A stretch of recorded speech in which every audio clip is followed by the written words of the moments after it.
अज़ोवस्ताल steel plant पर रूस के कब्जे के साथ ही मारियोपोल यूक्रेन के हाथ से निकल गया, जिसका ऐलान कुछ घंटे पहले ही चेचन कमांडर रमजान कादिरोव ने कर दिया था। और उन्होंने अपने टेलीग्राम पेज पर डाले एक वीडियो मैसेज में इस बात का दावा किया कि सिर्फ 2 से 4 घंटों के अंदर मारियोपोल उनके पंजों में होगा।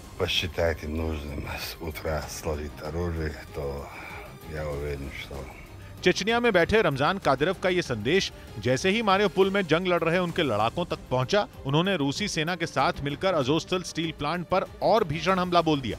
स्टील प्लांट की ऐसी घेराबंदी की गई कि वहां जान बचाने के लिए छिपे यूक्रेन के सैनिकों का निकल पाना मौत को चकमा देने के बराबर हो गया। कादिरोव पहले ही अपने लड़ाकों को यह बता चुके थे कि अज़ोवस्ताल स्टील प्लांट पर कंट्रोल से ही मारियोपोल पर पूरी तरह कब्जा हो पाएगा, क्योंकि वहां रूसी सेना और चेचन लड़ाकों की मार से बच गए यूक्रेन के सैनिक भागकर अज़ोवस्ताल स्टील प्लांट में ही छिपे थे। यही नहीं, उनके साथ मारियोपोल में रहने वाले लोगों ने भी जान बचाने के लिए स्टील प्लांट का ही रुख किया। और इसीलिए करीब 1.5 महीने से ज्यादा वक्त तक मारियोपोल के अलग अलग हिस्सों में लड़ रहे रूस के सैनिकों और चेचन लड़ाकों ने अपनी पूरी ताकत अज़ोवस्ताल स्टील प्लांट की तरफ झोंक दी। प्लांट के अंदर छिपे यूक्रेन के सैनिकों को कई बार हथियार डालने की चेतावनी दी गई। एक दिन पहले तो उन्हें आखिरी डेडलाइन दे दी गई कि हथियार डाल दें या फिर मरने के लिए तैयार रहें, लेकिन यूक्रेन की सेना ने हथियार नहीं डाले। इसके बाद अज़ोवस्ताल स्टील प्लांट पर भीषण हमले शुरू हो गए। स्टील प्लांट और उसके आसपास के इलाकों में तबाही मच गई। यूक्रेन के जिन सैनिकों ने वहां से भागने की कोशिश की, वो रूसी सेना और चेचन लड़ाकों के हमले में मारे गए। यूक्रेन के कुछ सैनिकों ने सरेंडर भी कर दिया। ऐसा लगा मानो स्टील प्लांट पर हो रहे भीषण हमले थम जाएंगे, लेकिन चेचन कमांडर कादिरोव ने तो अज़ोवस्ताल स्टील प्लांट को पूरी तरह तबाह करने का फरमान दे दिया था।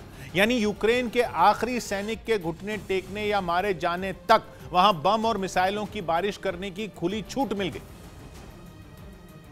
और अपने कमांडर के फरमान पर उनके लड़ाकों और रूसी सैनिकों ने वहां जोरदार हमले जारी रखे। वो अज़ोवस्ताल स्टील प्लांट को पूरी तरह ध्वस्त करने की कोशिश में जुट गए, लेकिन तभी उन्हें एक और आदेश मिला। यह आदेश खुद रूस के राष्ट्रपति पुतिन ने दिया।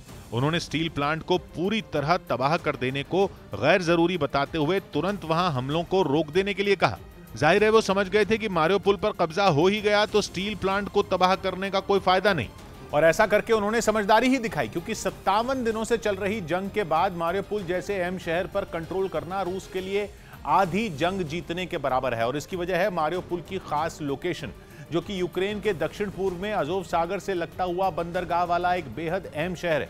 मारियोपोल के बाईं तरफ दक्षिण में क्राइमिया है और दाईं तरफ डोनेस्क और लुहांस्क जैसे पूर्वी यूक्रेन के इलाके, जिन्हें रूस आजाद देशों की मान्यता दे चुका है।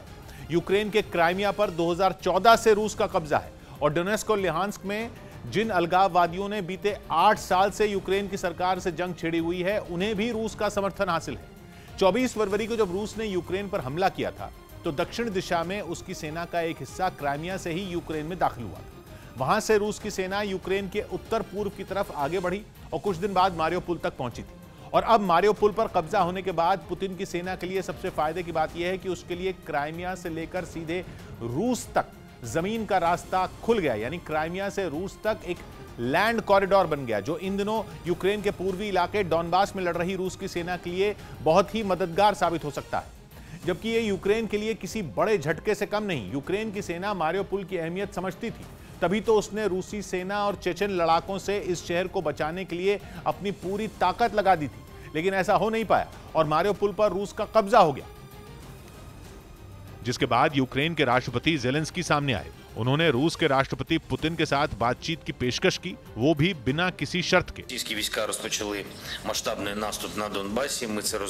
यही नहीं, उन्होंने मारियोपोल में मौजूद रूसी सेना और चेचन लड़ाकों से वहां बचे हुए लोगों को सुरक्षित छोड़ देने की अपील भी की। ज़ेलेंस्की ने दावा किया कि मारियोपोल के स्टील प्लांट में सैकड़ों नागरिकों के साथ बड़ी संख्या में घायल सैनिक भी छिपे हैं, जिन्हें सुरक्षित बचाने के लिए वो कुछ भी करने को तैयार है।